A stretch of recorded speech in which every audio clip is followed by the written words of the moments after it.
요한 2서는 요한 1서의 축소판이라고 할 수 있을 정도로 그 성격과 내용이 요한 1서와 많이 흡사합니다. 그런 이유로 아마 요한 1서를 기록하여 보낸 사도가 그 직후에 그 내용을 보충하고 또 강조하기 위해서 요한 2서와 3서를 차례로 쓰지 않았을까, 그런 추측들을 많이 합니다. 어쨌든 그런 이유로 요한 2서는 요한 1서와 배경이 매우 흡사하고 거의 같습니다. 요한 1서가 마치 매우 논리적이고 또 한편의 논문과 같은 형식으로 그런 진행과 순서, 양식을 따르고 있다면, 이 요한 2서는 전형적인 서신이죠. 그것도 단 13절로 이루어진 짧은 서신입니다. 요한 사도는 요한 1서와 마찬가지로 진리 안에서 사랑을 실천하라고 강조하고 있습니다. 앞에서도 우리가 보았지만 이는 당시 영지주의적 성향을 띠고 있었던 이단들을 경계하고 바른 진리를 가르치기 위한 목적 때문이었습니다. 영지주의 이단은 하나님에 대한 영지를 가지고 있는 자신들만이 거룩한 성도요, 구원받은 하나님의 백성이라고 주장하면서도 실제로는 하나님의 계명을 떠나 도덕적인 방종을 일삼았습니다. 영은 선하고 육은 악하다라고 하는 그들의 사상적인 전제가 그런 결과를 만들어내는 것이죠. 그들에게 육은 중요하지 않은 거죠. 그러니까 사도는 그들의 이런 가르침, 벗어난 것들을 경계하라고 말하면서 너희들은 오직 사랑 안에서 사랑을 행하라고 강조하고 있는 것입니다. 그들은 사랑을 부르짖으면서도 행함이 전혀 없죠. 그들과 같으면 안 된다라고 말하는 것입니다. 요한 사도는 참 성도라면 마땅히 이러한 자들과 달리 하나님에 대한 바른 지식과 함께 또한 마땅히 하나님께서 기뻐하시는 진리 가운데로 행하며 진실되고 행함이 있는 사랑을 실천해야 함을 강조하고 있습니다. 오늘 1절 말씀에 보면 이 사도는 수신자들을 향해서 장로인 나는 택하심을 받은 부녀와 그의 자녀들에게 편지하노니라고 부르고 있습니다.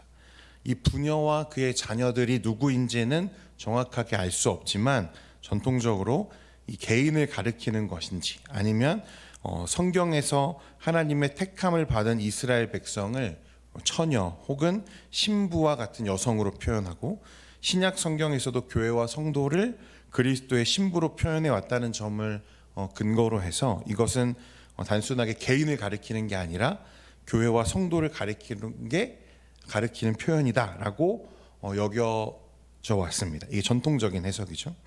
중요한 것은 이 편지가 속한 사람들이 지금 교회 안에 있는, 교회 공동체 안에 있는 사람들이라는 것입니다. 요한 사도는 그들을 택함 받은 자들이라고 부르고 있는 거죠. 이거 사실 매우 의미심장한 표현입니다. 그러니까 당시 거짓 교사들 그리고 영지주의적인 이단들이 일어난 상태에서 누가 진짜고 누가 가짜인지 그 이단과의 논쟁이 가속화되고 가열되는 그 상황에서 너희가 택함 받은 성도다라고 말하는 것은 굉장히 의미심장한 표현이죠. 사실 이 한마디 속에 얼마나 많은 사실과 또 얼마나 많은 사상이 그 안에 담겨져 있는지 모릅니다. 택하심, 이 말은 하나님과 성도의 관계를 정의하는 모든 진리가 함축되는 표현이 이 택하다라는 표현이죠. 그렇기 때문에 사실 저와 여러분에게도 이 말은 들을 때마다 사실 가슴이 설레야 하는 말이죠. 우리가 택함 받았다. 사랑하는 성도 여러분, 우리가 하나님의 부르심을 받았고 택함 받은 백성이라는 사실을 여러분 믿으십니까? 믿으셔야 됩니다. 이 택함 받은 자라는 사실에 사실 우리는 되게 많이 무감각해져 있지만 이건 너무나 중요한 진리입니다. 하나님의 부르심을 받은 성도와 그렇지 못한 사람들 사이에는 성경적인 관점에서 본다면 너무나 큰 간격이 있는 거죠. 성도로 부름받았다는 사실은 엄청난 은혜이고 특권이라는 것입니다. 어거스틴, 칼빈, 헤르만 바빙크, 개혁주의적 신학의 뿌리와 같은 학자들은 그리스도로 인해서 우리가 아담이 타락하기 이전의 상태로 돌아가는 것이 아니라 그 아담이 원래 하나님으로 받을 것이라고 여겨졌던, 타락하기 이전에 하나님께서 약속하셨던 그 언약 가운데 약속하셨던 그 모든 영광을 이 은혜로 우리가 누리게 되었음을 선언한다고 설명했습니다. 모든 은혜와 구원의 효력을 하나님은 택한 성도에게 주신다고 약속하시는 거예요. 우리가 우리의 공로와 노력으로 구원받은 것이 아니고 오직 그리스도의 은혜로 구원받음을 믿는 자로서, 그러니까 그 은혜에 감사하며 사는 것, 그것이 요한 사도가 우리에게 하나님의 뜻 안에서 참 사랑을 실천하라고 말하는 이유이고 동기입니다. 우리가 은혜 받은 자이기 때문에 너희가 사랑하라고 말하는 거예요. 예전에 한 성도분이 간증하는 걸 들은 적이 있는데, 유럽에 있는 소아시아 교회들을 방문하는 일정으로 이 성지순례를 가게 되었다고 해요. 그런데 여러분도 아시지만 유럽의 교회들은 역사적으로도 그리고 동시에 예술적으로도 가치가 크죠. 그러다 보니까 믿는 사람들이 교회에 방문하는 건 당연하지만 그 중에는 믿지 않는 사람들도 여럿 방문하게 되죠. 당시 유럽에 있는 교회들은 그런 가치가 있는 그런 양식들, 그런 예술적인 가치를 인정받는 곳이기 때문에 믿지 않는 사람들도 많이 관광차 그런 코스로 많이 방문을 합니다. 이분이 한 교회에 방문했는데 그곳에 때마침 몇몇 불신자들이 관광차 같은 시간에 방문을 하게 된 거죠.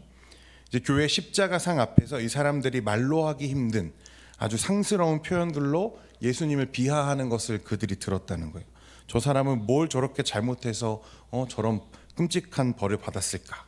또 피죽도 못 얻어 먹은 사람처럼 왜 저렇게 말랐어? 뭐 이런 얘기들을 하는 거죠. 너무 무례한 행동과 말에 못 참고 한마디 하려고 나서려고 하는 순간에 불현듯 이 성도님의 머리를 스치는, 믿음이 모든 사람의 것이 아니라는 데살로니가 후서의 말씀이 스치고 지나가더라는 거예요. 하나님이 만약 나를 택하여 부르시지 않았더라면 내가 어떻게 예수를 알고 내가 어떻게 그 은혜를 알게 되었을까? 그 순간에 하나님이 나를 부르셨다는 그 사실 앞에 너무 감격스러워서 펑펑 울었다는 간증이었어요. 성도 여러분, 하나님이 나를 예정하셨고 나를 택하셨다는 사실을 믿으십니까? 아무 자격 없는 나에게 은혜를 주시려고 하나님이 나를 부르셨다는 사실을 여러분 굳게 믿으시기를 바랍니다. 이 은혜를 아는 자들은 필히 하나님의 말씀 안에서 살고 하나님의 은혜에 감격하며 감사하는 삶을 살게 되는 것입니다. 오늘 4절과 5절 말씀에 보면 그런 삶을 사는 자들에 대한 이야기가 나옵니다. 4절과 5절 같이 읽겠습니다. 시작. 너희 자녀들 중에 우리가 아버지께 받은 계명대로 진리를 행하는 자를 내가 보니 심히 기쁘도다. 부녀여, 내가 이제 내게 구하노니 서로 사랑하자. 이는 새 계명같이 내게 쓰는 것이 아니요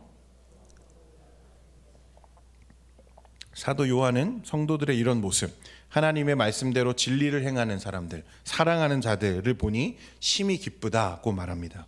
그리고 이어서 부녀여, 내가 이제 내게 구하노니 서로 사랑하자고 말하죠. 이것은 새로운 계명이 아니고 처음부터 우리가 가진 것이다 라고 말합니다. 이 말은요, 믿음과 행함이 결코 분리될 수 없고 하나님 사랑과 이웃 사랑의 관계에 있어서도 이 둘이 결코 둘이 아니라 하나임을 사도가 말하고 있는 거예요. 여러분, 예수님을 믿으면 사랑할 수밖에 없습니다. 예수를 믿는다는 것은 우리에게 말로 다 할 수 없는 은혜이기 때문에 그렇습니다. 넘치는 은혜이기 때문에 그래요.